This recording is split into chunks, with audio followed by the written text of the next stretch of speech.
Praise the Lord. జనవరి 29, 2025 Jesus Christ church వారి అనుదిన వాగ్దాన పరిచర్య. మనము దీనదశలో ఉన్నప్పుడు ఆయన మనల్ని జ్ఞాపకము చేసుకొనెను. కీర్తనల గ్రంథము 136 అధ్యాయము 23వ వచనము. దేవుని వారలారా, ఈ ఉదయకాల సమయంలో దేవుడు సూటిగా మాట్లాడుతూ ఉన్నారు.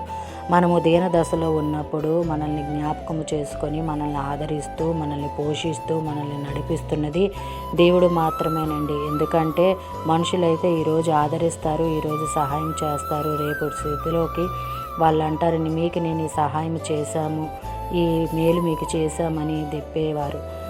దేవుడైతే మనకు దినదినము ప్రతి సహాయము ప్రతీది కూడా దేవుడే అందిస్తున్నాడని మనము గ్రహించుకొని ఆయనకి కృతజ్ఞతా స్థుతులు చెల్లించుకొని ఆయన కృప నిత్యము నిరంతరం మన పైన ఉండాలి అంటే ఆయన పనిలో, ఆయన అడుగు జాడల్లో మనము నడిచేవారుగా ఉండాలని ఆయన కోరుకుంటున్నారు. అలాగే ఈ వాగ్దానం మనలో, మన కుటుంబాల్లో నెరవేరాలని కోరుకుంటున్నవారు పాస్టర్ శైలేష్ గారు. అందరికీ praise the Lord. God bless you. Amen.